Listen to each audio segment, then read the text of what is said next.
دوستان عزیزم، درود و مهر. امیدوارم هر کجای این دنیا هستین حال دلتون عالی باشه. این غذایی که میبینی با یه روش پخت کاملا متفاوت درست شده، اما نتیجهش فوق‌العاده خوشمزه است. اگه دنبال یه دستور سریع و متفاوت هستید، این آموزش رو از دست ندید.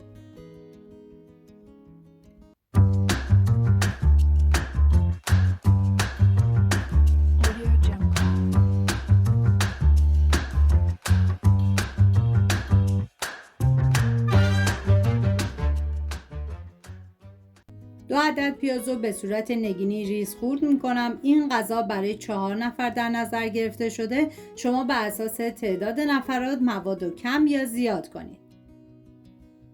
داخل قابلمه مقداری کره گیاهی ریختم. شما از هر نوع روغنی که دوست داشتین میتونین استفاده کنید.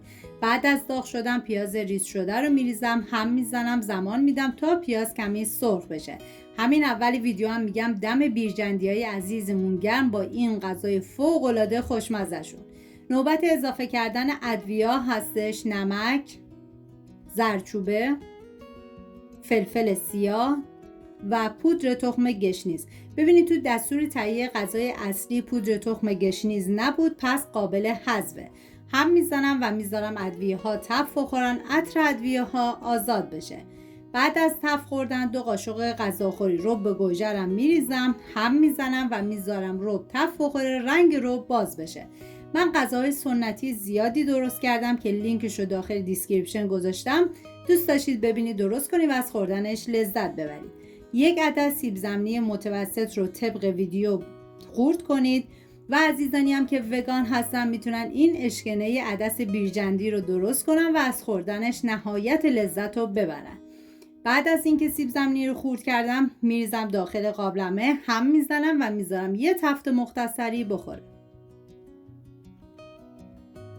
نیاز به عدس دارین که من از 150 گرم استفاده کردم. شما میتونید هم از عدس درشت استفاده کنید هم ریز، ولی به نظر من اگه از عدس ریز استفاده کنید طعم غذا رو فوق العاده خوشمزه تر میکنه.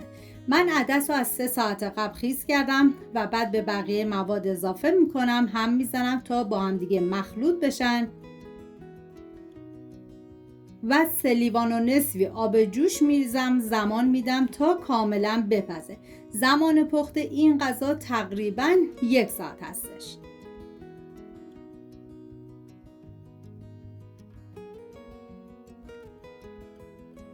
واقعا این اشکنه عدس بیرجندی یکی از خوشمزه ترین غذای سنتی بود که من تا به امروز درست کردم و بهتون پیشنهاد میکنم که حتما امتحانش کنید. ما نیاز به رشته پلویی داریم که من از 70 گرم استفاده کردم که 1 لیوان میشه و 15 دقیقه آخر به بقیه مواد اضافه میکنم. هم میزنم و میذارم به مدت 15 دقیقه دیگه این غذا بپزه.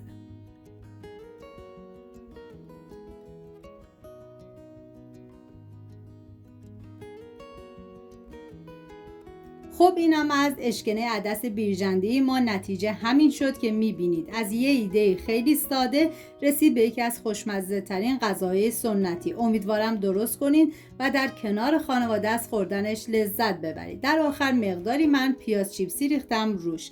سپاس از همراهی همیشگیتون. تا ویدیوی بعدی مراقب خودتون و خوبیهاتون باشید. تا درودی دیگر، بدرود.